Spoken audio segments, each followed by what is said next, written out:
Happy New Year. And yes, I watch Fast and Furious Spy Racers.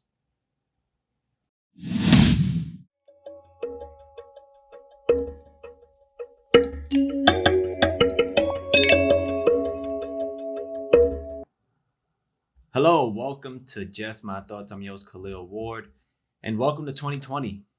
And the first thing I'm reviewing is Fast and Furious Spy Racers. It's on Netflix. It's 8 episodes. The trailer came up, and I just said, "Why not?" It's it's an easy watch, and it I guess it takes place in the Fast and Furious universe. Vin Diesel does make an appearance or two.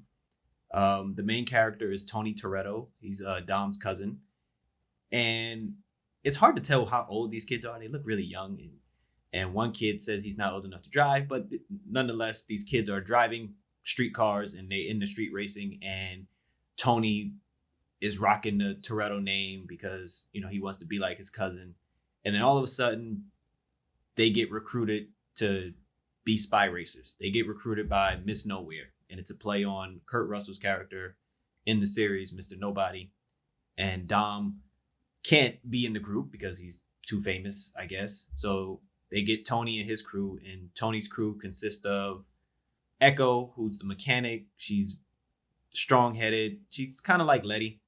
You got Frosty, he's the tech guy. And then you have Cisco, who I don't know exactly what he does. He does a little bit of everything. He's kind of the muscle. And these kids are tasked with joining this crew named Shifters, who are stealing all these keys, and they trying to figure out what the keys are used for. And honestly, it works. It's not terrible. Of course, the writing is not great, and Vin Diesel is it's a little strange seeing him on the screen. But the characters are fun, and the races are fun. At first, it starts off it's like the Fast and Furious series. Like the first episode, they're talking about street racing, and then all of a sudden, you're in Fast Four. When Dom was trying to go undercover to find out who killed Letty. Then they even have the plane runway scene where it seemed like it was the longest runway in the world. They have a scene like that in this show. They even talk about when Dom jumped from building to building in one of the other Fast and Furious movies. So it's like the action is cool because the driving is cool. It's fun, but it's like I'm not sure if other characters are going to show up in this series. Because it only showed Dom a couple of times, but it works somehow. It just works. It doesn't take itself too seriously.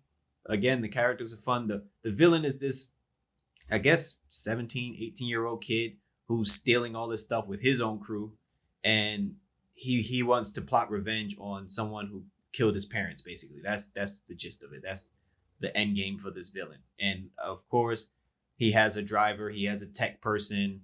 He has muscle with him, and they interact with Tony's crew often because Tony does end up joining them. And it's a cool 8-episode watch, honestly. I don't know why I watched it. It was just there. Check it out. Fast and Furious Spy Racers. Let me know what you think. I guess they're trying to see if Fast and Furious can work as a Netflix spinoff, but in the animated realm. And first season works. But Happy New Year. 2019 was really good for me. I hope 2020 is even better. Thank you for listening. Deuces.